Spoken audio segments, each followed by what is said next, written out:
You thought you could marry my son? Your standards don't match ours. Don't you dare dream of joining us. Anyway, the point is you're not the right person for my son. Now, leave."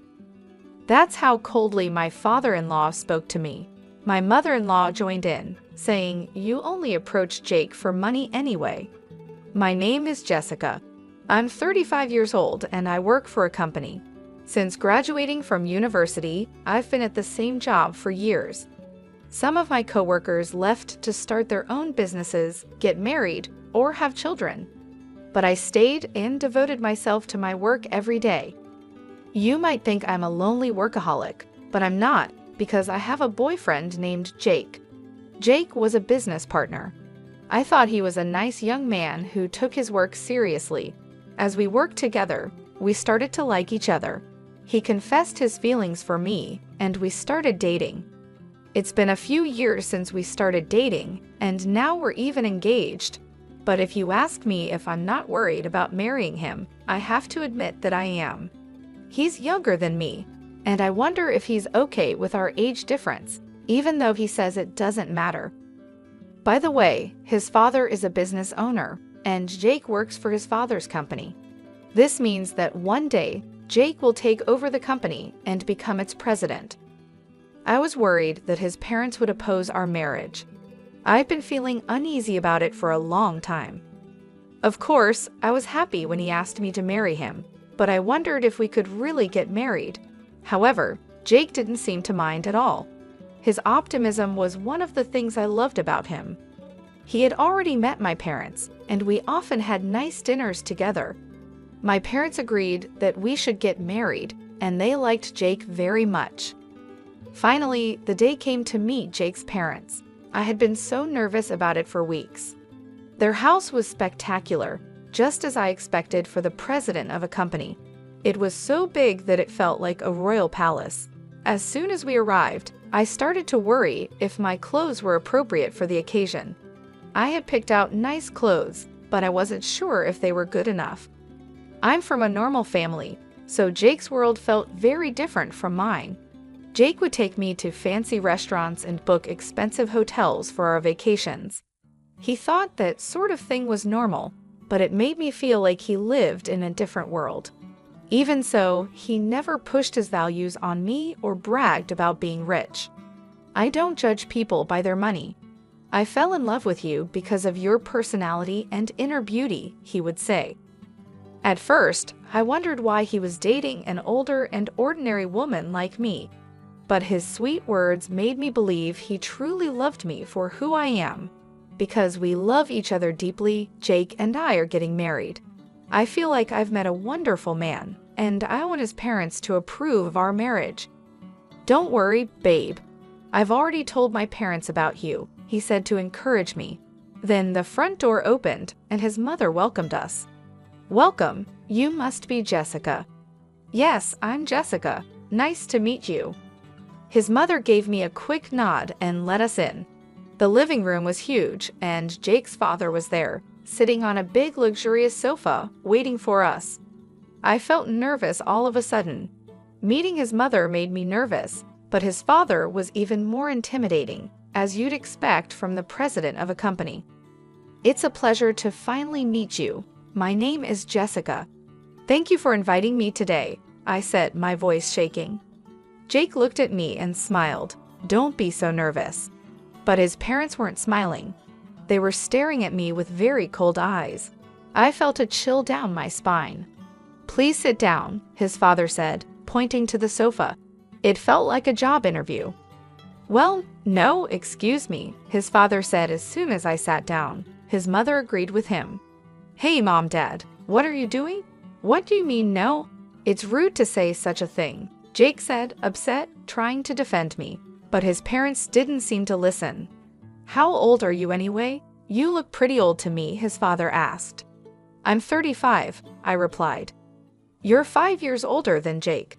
How can we accept Jake marrying an older woman like you?" His mother said.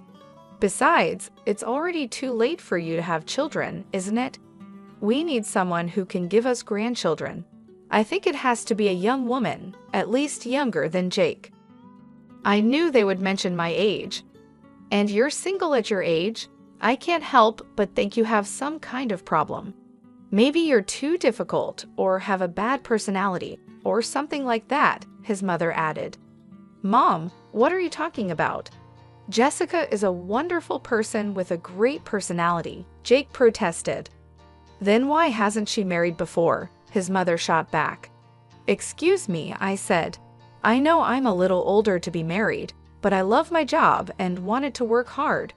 I've always prioritized my work over marriage. That's why I didn't get married until now. It wasn't until I met Jake that I realized I wanted to get married.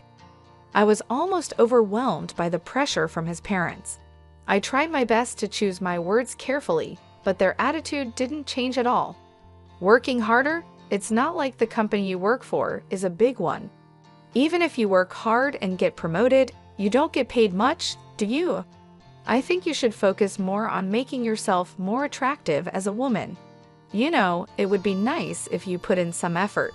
Yes, even at your age, you can still look better. Maybe some plastic surgery would help, his father said. Honey, that's too straightforward, his mother added. I saw his parents laugh for the first time, but it was only when they were making fun of us. I was so shocked and angry that I didn't know what to say. You thought you could marry my son? Your standards don't match ours. Don't you dare dream of joining us. Anyway, the point is you're not the right person for my son. Now leave, his father said coldly. My mother-in-law joined in. You would have approached Jake for money anyway. I don't know how you fooled my son, but you can't fool us too. That's enough. You guys can say whatever you want, but it's my life. I'll decide who I marry, Jake tried to defend me. I stopped him and said, I see.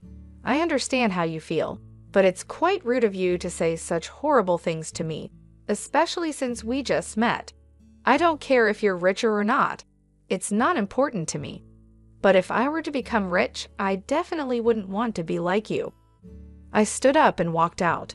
We don't need to have any more conversations. As I left their house, his father shouted, You've got to be kidding me. Don't you dare insult us, you beggar. We'll never allow you to marry my son. I don't want to be related to people like you anyway, I said. You're such a disgraceful person. I'd like to see the faces of the parents who raised a woman like you, his father fought back. I ignored him and left their house. Their attitude was just too much for me to handle. I walked outside, frustrated. Then Jake came running after me, looking worried. Jessica, I'm sorry. I never thought my parents would say something like that. It was horrible, but maybe it's a good thing we found out now. It would have been a lot more pressure if we got married in that situation.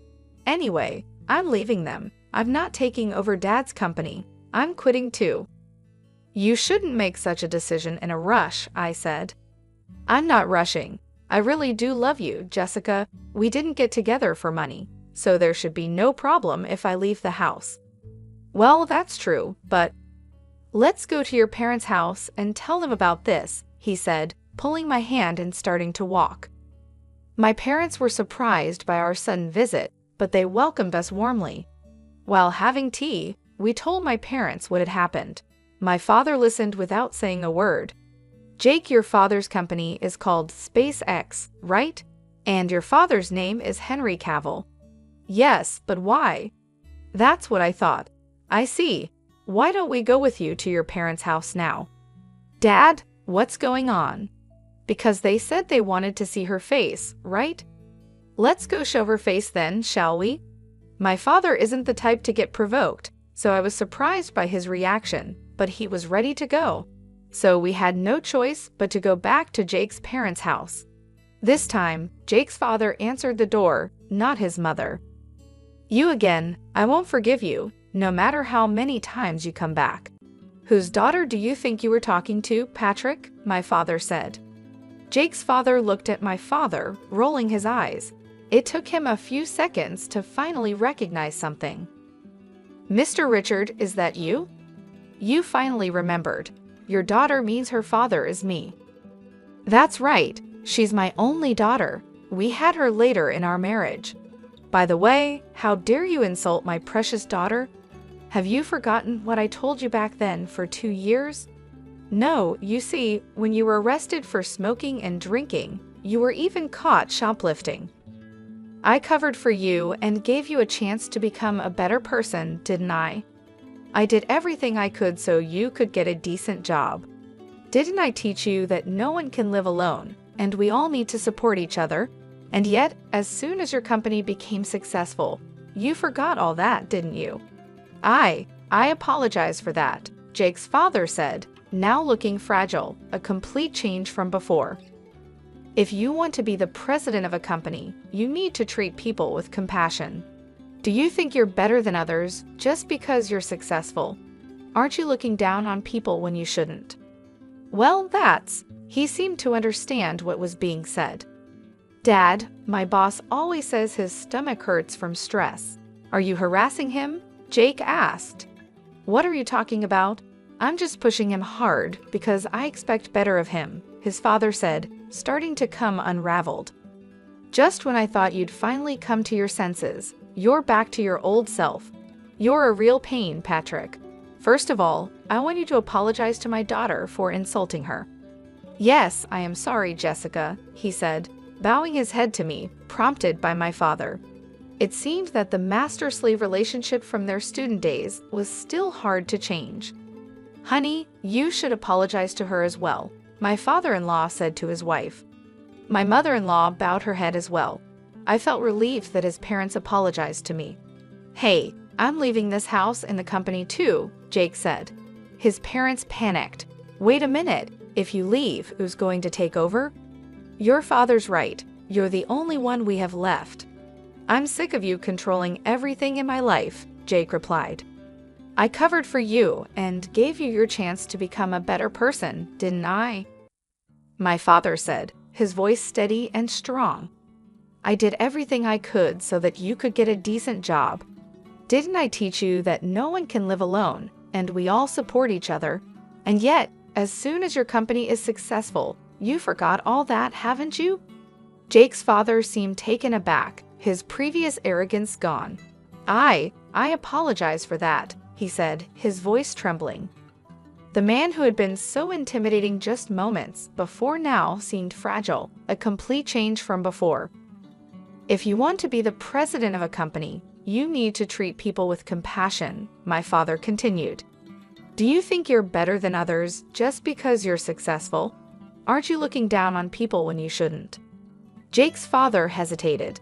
Well, apparently he had an idea of what was being said. He knew my father was right, but pride kept him from admitting it fully. Dad, Jake spoke up, his voice filled with frustration. My boss always says his stomach hurts from stress. Are you harassing him? What are you talking about? I'm just pushing him hard because I expect better of him, Jake's father said, but his confidence was waning. He was starting to come unraveled under the pressure. My father looked at him with disappointment. Just when I thought you'd finally come to your senses, you're back to your old self. You're a real pain, Patrick. First of all, I want you to apologize to my daughter for insulting her. Jake's father looked at me, his face a mixture of shame and regret. Yes, I am sorry, Jessica, he said, bowing his head to me, compelled by my father's firm stance. It was clear that the power dynamics from their past were still deeply ingrained.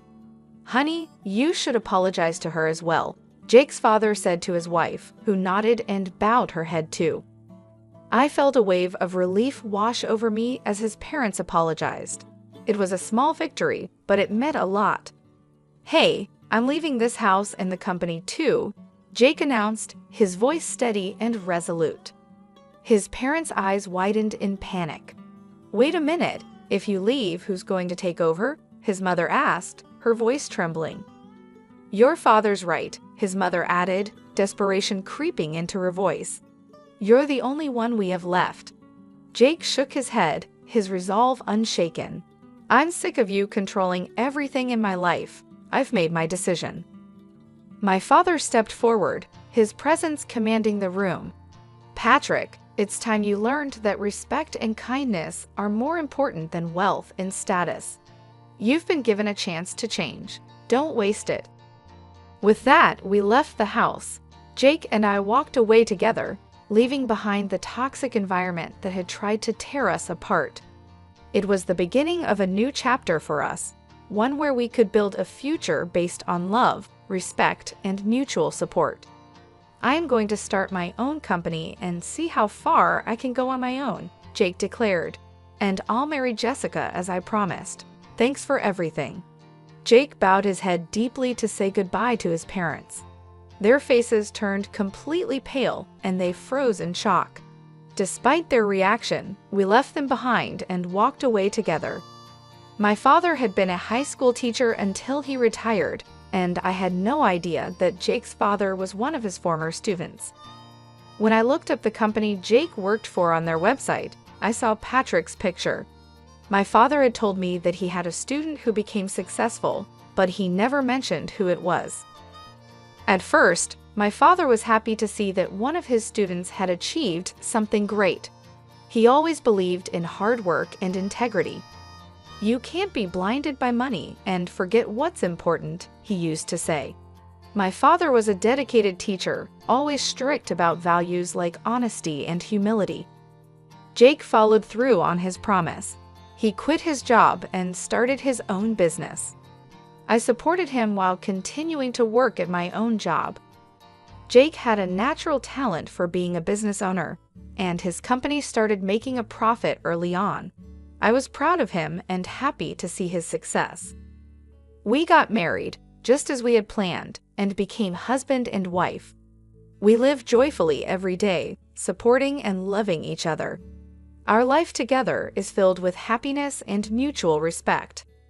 As for my father-in-law, his story took a different turn. Some of his employees sued him for harassment, which caused the company's stock price to drop significantly. As a result, he was dismissed from his position as president. It was a harsh reminder that no matter how successful you are, treating people with respect and kindness is essential. Seeing how things turned out for Jake's father made me even more grateful for my own father. My father taught me the importance of humility and compassion. He was a role model who lived with integrity and dignity, and I strive to live my life by those same principles. Now, Jake and I focus on building a life together, filled with love and mutual support. We work hard, enjoy our time together, and always remember the values that truly matter. Please subscribe to our channel if you like our story. We'll see you in the next video.